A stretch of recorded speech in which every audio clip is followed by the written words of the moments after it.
This might be hard for you to hear, but the thing ruining your experience probably isn't the experience itself.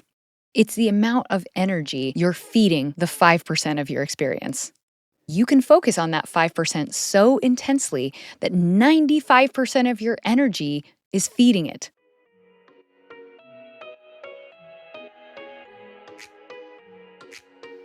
Welcome to Star Potential, the podcast for curious, soul led humans who know there's more available, who want to explore it with depth, joy, and a little play.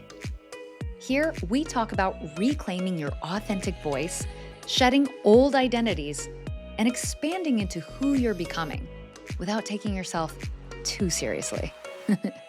I'm your host, Julie Jo Hughes. Let's get curious, let it be fun, and see what ignites.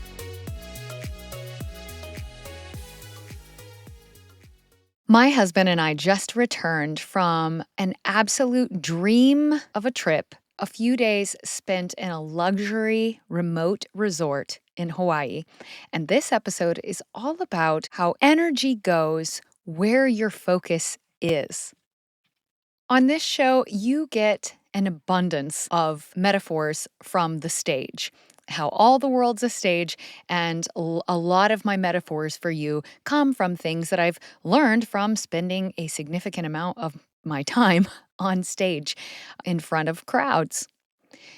But this lesson, which I have spoken about before, about how we really must pay attention to where our focus is because that is where energy is going. That's where your energy is going. That's where other energy around you is being directed. But today I'm using an analogy from exercise, which is actually my husband's world, but something that I actually heard in a yoga class this week I was taking. The instructor said she was having us turn our head and look over our shoulder from side to side. And as we were turning our head, she said, let your eyes go as far as they can to that side because wherever your focus is, that's where energy goes. And so you'll actually deepen the stretch and get more out of it if your eyes are looking far in the direction that we're trying to stretch. And this is something that I've heard a lot from my exercise videos. There's an on-demand exercise video program that I love, and that instructor always says the same thing. She says, if you can't quite lift the leg yet, think of and imagine yourself lifting your leg as we do this exercise because just the fact of communicating with that muscle, with your brain, is starting to strengthen the relationship between that connection. And over time, you will be able to lift your leg in this exercise. And my husband is constantly saying the same thing when he's training with me. He's saying, really focus on that when you're pulling that muscle in, really focus on that pull. When you're letting it back out, really take your time and focus on the release because you're getting more out of the exercise when you do that. So we have all kinds of physical examples in our life, and exercise is just one of the easiest places to see it where energy is going where our focus is. But I want to highlight this in some other ways today, too. And one of those things that we became aware of on this trip that we were just so grateful for was that a trip like this was something that my husband had actually ordered from the universe about 4 months prior. So I may or may not have said before that my husband, Bronislav, is one of the strongest manifestors I have ever met. He is a dreamer, and then it makes sense that he is also an amazing manifester because you can't have or achieve what you've never dreamt of having or achieving. Generally speaking, things don't come to us that you've never at least imagined the scope of possibility that that thing could happen.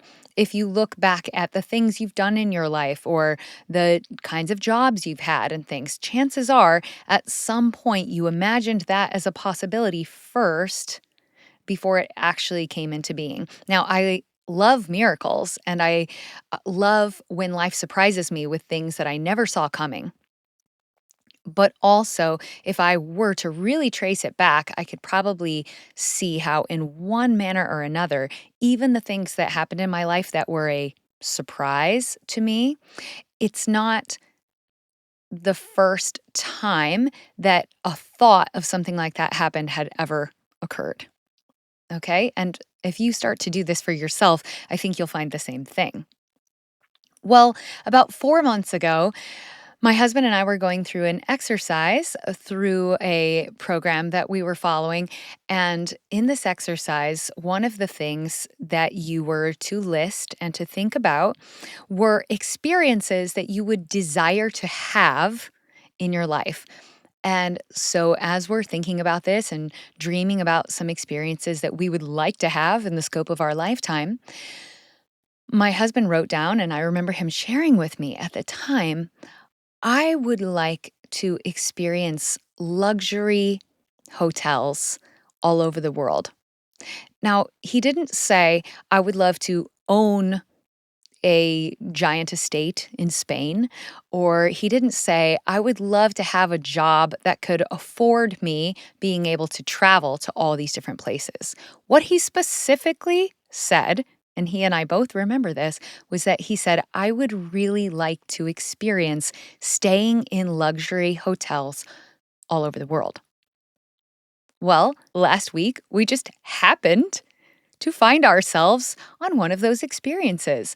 A couple of months ago, the band that I'm a part of, our band leader was able to secure this amazing booking, and we got to travel to this remote area of Hawaii on a luxury resort where not only did they cover our rooms for a few nights and covered the travel to be able to get there, but also we got paid to do what we love, to go and perform our sets there for a corporate gathering.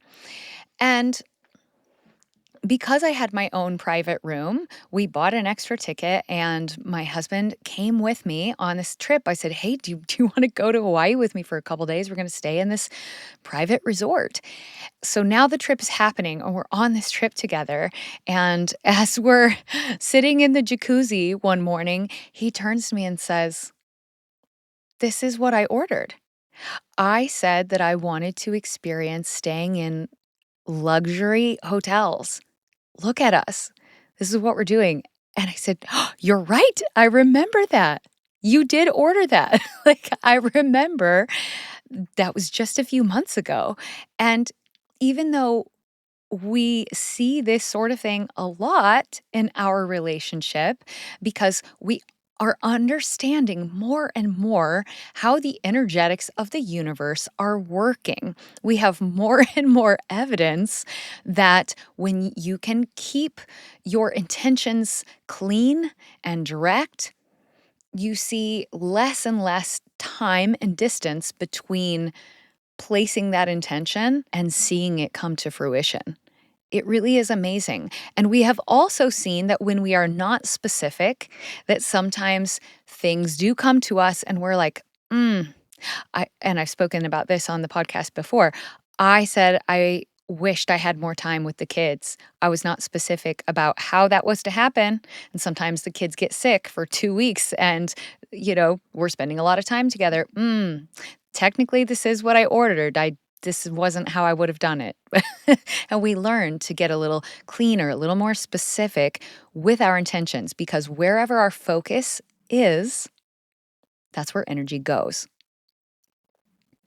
Now, another example of this that was shown to us while we were on this trip is that some things about this trip were a little bit unexpected. They were different than how maybe we expected they were going to be when we were planning this trip. And so, two different people can go through the same experiences or the same set of consequences,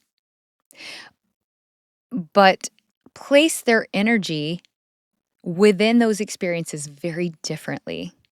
If you are a person who's very stuck on your expectations of how something is going to go, then you're going to fall harder when those expectations are not met. So, part of learning how the laws of intention and energy and focus go is that it will serve you best the more fluid you can be with how you are receiving whatever it is that happens. And you've heard me say a lot that the faster you can accept what is, the less suffering you endure. So that doesn't mean that bad things don't happen. It means that you learn to roll with the flow of life. And as you are doing that, it's going to take you less and less time to get up each time you're knocked off your feet.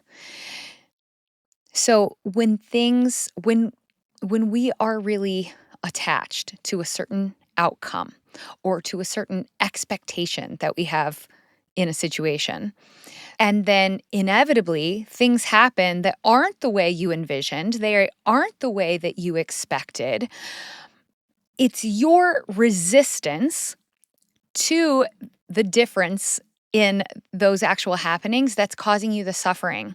It's not actually the fact that it was different than your expectation. Let's say that again. So, another way I could say this is the story that you're telling yourself about what's happening to you is where your suffering is coming from. It's not directly coming from what happened itself.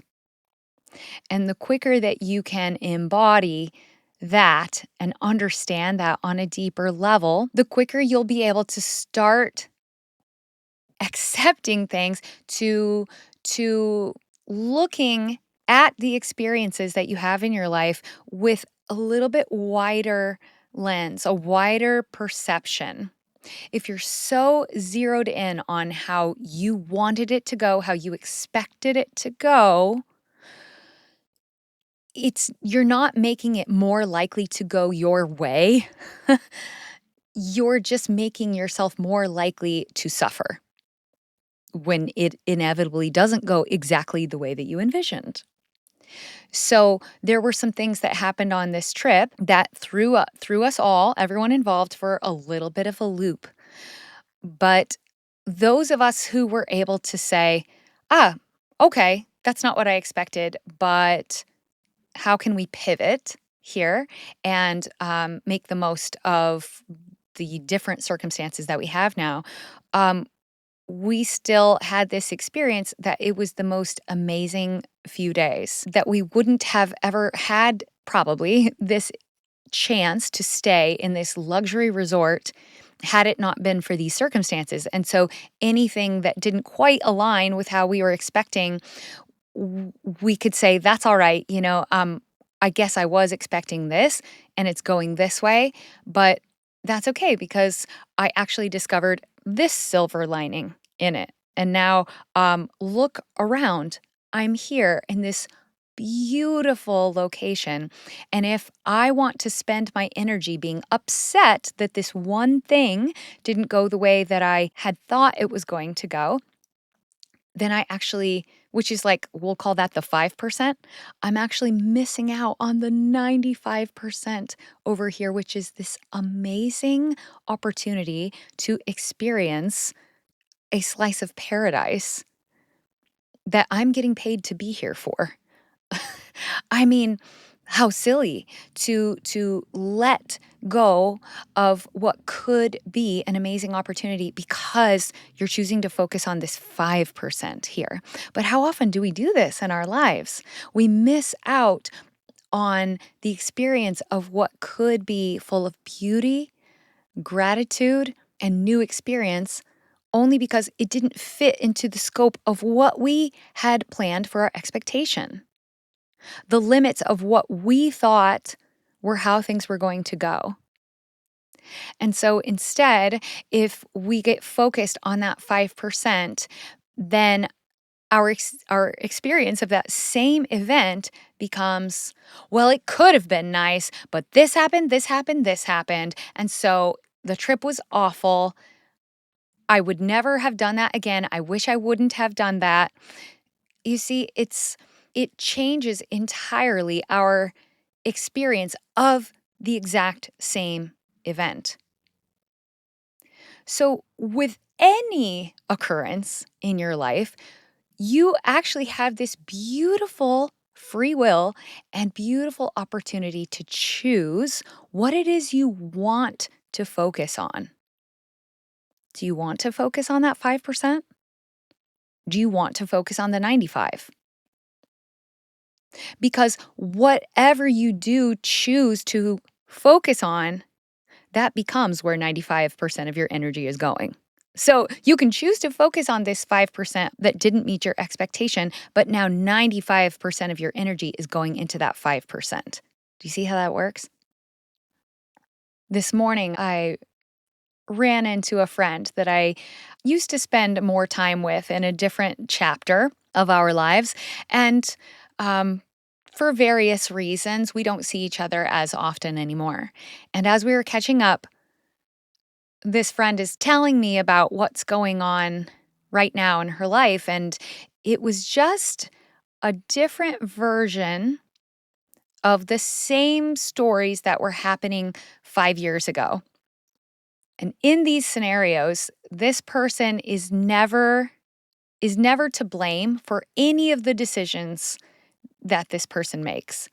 Um, this person always finds a way that other people, circumstances, or events are responsible for the way she is feeling in her life.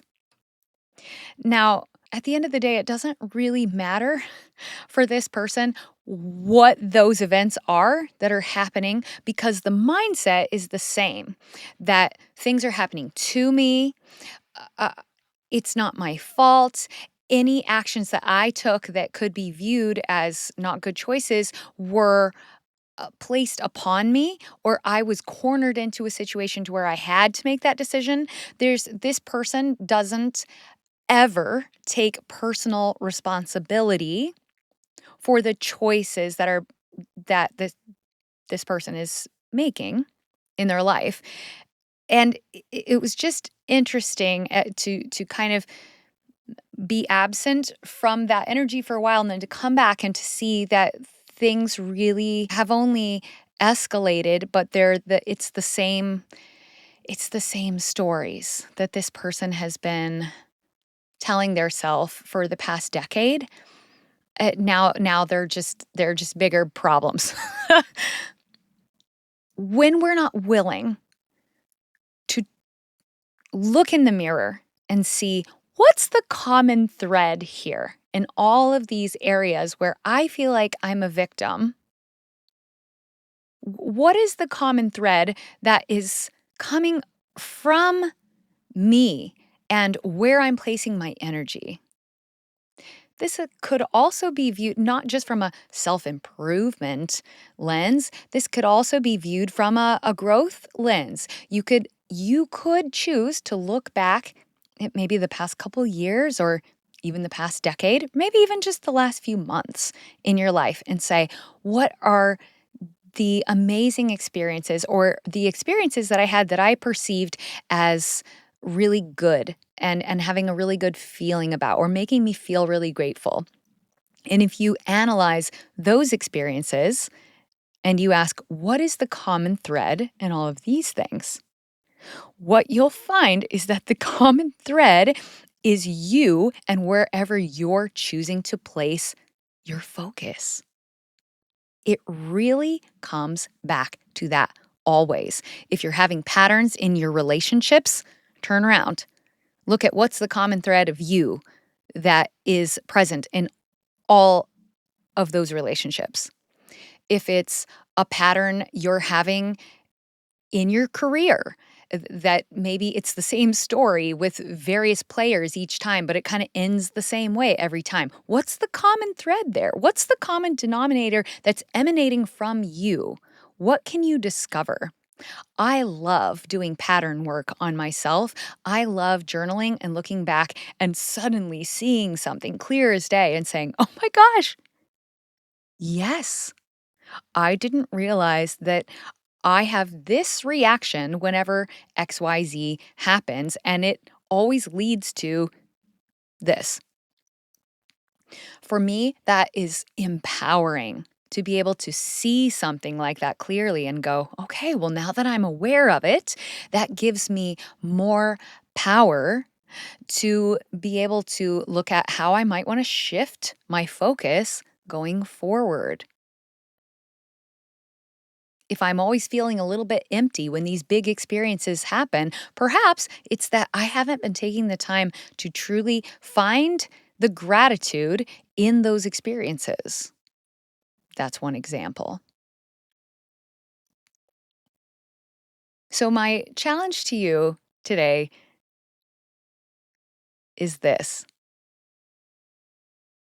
What's an area that's been a little bit of a puzzle for you of, this could be, okay, let's put like a positive spin on it. This is ah, every time I really enjoy something, it has this behind it.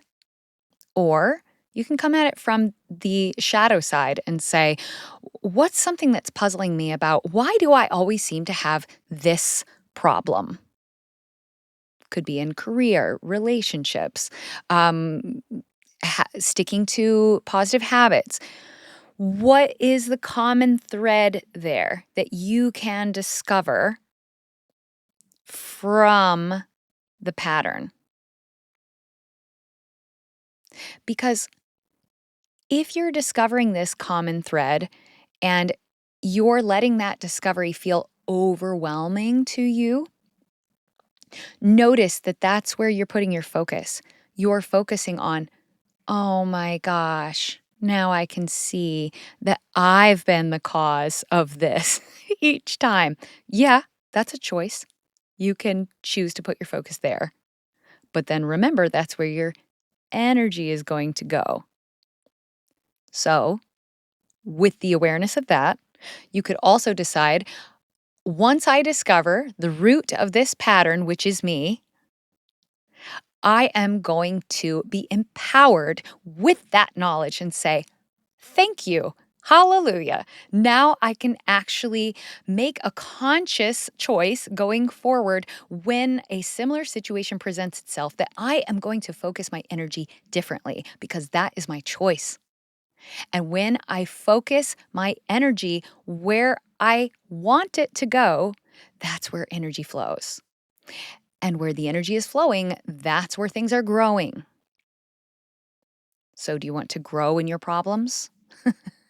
Or do you want to grow in your evolution, in your awareness? That's why we do the work, my friends. Until next time, stay conscious, stay curious, and I'll see you in the next episode of Star Potential.